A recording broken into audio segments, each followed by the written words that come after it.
En esta clase veremos cómo podemos construir imágenes artísticas bi- y tridimensionales, pero con un factor o un actor principal.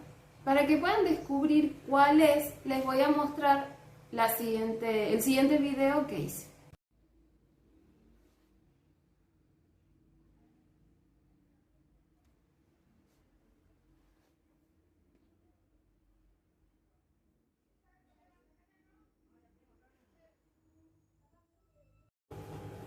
¿Qué pasa en este video? ¿Qué es lo que cambia? ¿Cuál es el aspecto que cambia? ¿Y por qué será que se da ese cambio? ¿A través de qué cosa se da el cambio? Si descubrieron, pueden haber pensado en el movimiento que se da de la luz sobre el punto focal que es mi rostro. Pero principalmente, ¿qué es lo que transcurre en ese movimiento de la luz para que se dé ese cambio sobre mi rostro, sobre el aspecto de mi rostro? Para que veamos otro ejemplo, les voy a mostrar la obra de un artista, de un pintor llamado Tiziano.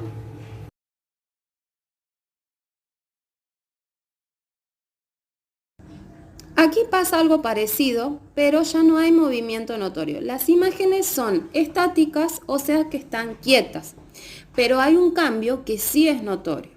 Primero, tenemos que diferenciar qué es aquello principal de esta obra. Podríamos decir que los rostros, que se presentan tanto de frente como de perfil. Ahora, ¿esos rostros son iguales? ¿Cuentan lo mismo? En las dos imágenes de perfil, ¿podemos decir que se trata de dos personas similares físicamente? Seguro han notado que son personas de diferentes generaciones, un anciano, un adulto y un joven. Volvemos a la pregunta principal. Entonces, ¿a través de qué fenómeno se da el cambio en el aspecto físico entre el anciano, el adulto y el joven? A ver, ¿a través de qué fenómeno? Pensemos, ¿qué fenómeno puede hacer que el aspecto físico de una persona vaya cambiando?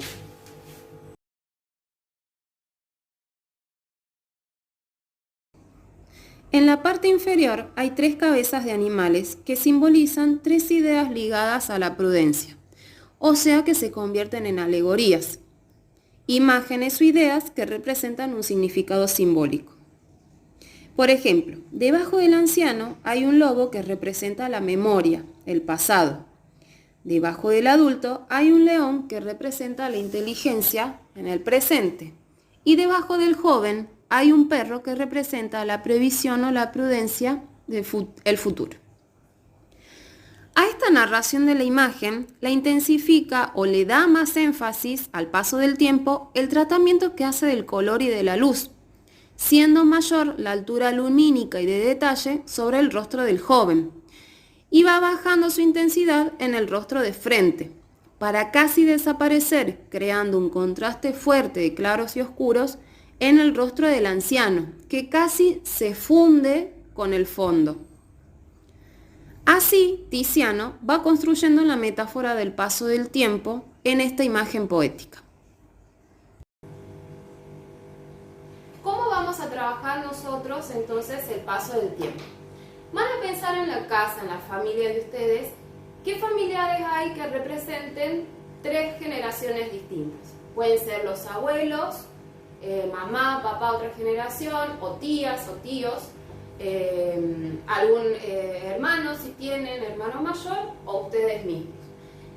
Y van a buscar o van a investigar qué objetos hay en la familia que se fueron modificando a lo largo del tiempo. Yo, por ejemplo, tengo esta radio que era de mi abuelo. Tiene un estuche de cuero, adentro está guardada la radio y se usaba con pilas y tenía una antena. Bueno, la antena está medio difícil de sacar, pero bueno, así era la radio en la que escuchaba mi abuelo.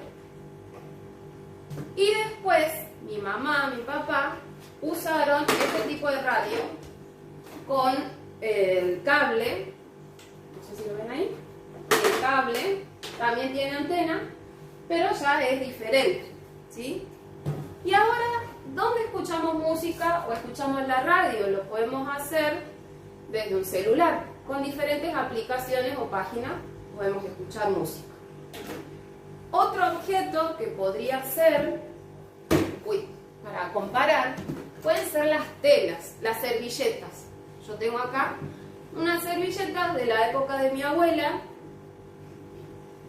así, en este hilo tipo de yute, que se le ve el paso del tiempo en las roturas, tiene hilo que ya están salidos, está deshilachado, la misma contextura de la tela o flexibilidad de la tela también es como más, podríamos decir,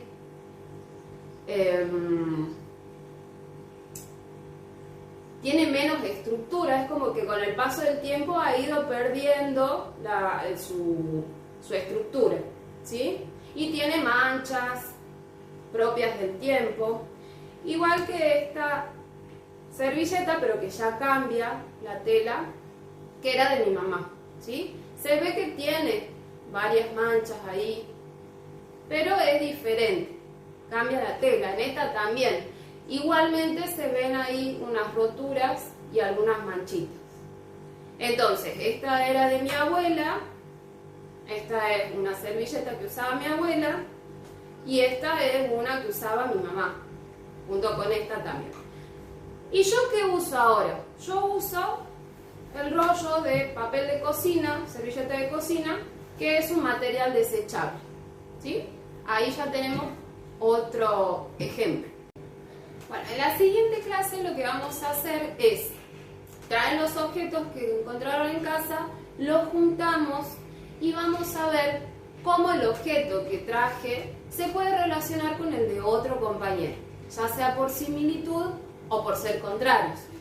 Digamos que alguien trajo una radio, aunque es un poco grande, pero supongamos que tenemos una radio entre todos los objetos que trajo un compañero y otro compañero trajo un cassette o trajo un CD. Entonces se pueden relacionar en la reproducción de música o de sonidos. Y se van a ir armando así diferentes grupos, que no tienen que pasar de los 3 o 4 integrantes. Una vez que estén armados los grupos, vamos a hacer el análisis de la materialidad de esos objetos. Entonces vamos a armar categorías y vamos a ir viendo qué podemos tener. Podemos tener objetos de papel, podemos tener objetos de tela, objetos de metal, objetos de plástico, objetos de cuero, objetos electrónicos, pueden ser electrónicos o analógicos, como por ejemplo esta cámara que era con rollo, que yo les contaba que es un rollo, que después se tenía que llevar a revelar. Y así vamos a ir armando diferentes categorías. Lo que vamos a pensar en esta segunda clase es también el espacio de emplazamiento. En la tercera y última clase, entonces vamos a traer los contenidos que vimos en la clase de las situaciones espaciales, donde teníamos 3 posibilidades. Una era el plano frontal, la segunda era la posibilidad de rodear el perímetro del objeto artístico y la última era la posibilidad de que pueda ingresar el espectador al interior de la obra. Para esto vamos a tener que salir al espacio de la escuela y ver cuál puede ser el mejor entorno entonces para construir ese espacio de la obra. ¿Cómo lo van a construir? Organizando los elementos que tienen de tal manera que puedan crear una narrativa que cuente el paso del tiempo a través de los objetos que ustedes trajeron. Entonces, vamos a tener que observar, vamos a tener que organizar los elementos y tomar decisiones de cuál es el mejor entorno, el mejor lugar para el emplazamiento de la obra y elegir una de las 3 situaciones, la que mejor se adecue a la narrativa o a aquello que queremos contar con nuestros objetos.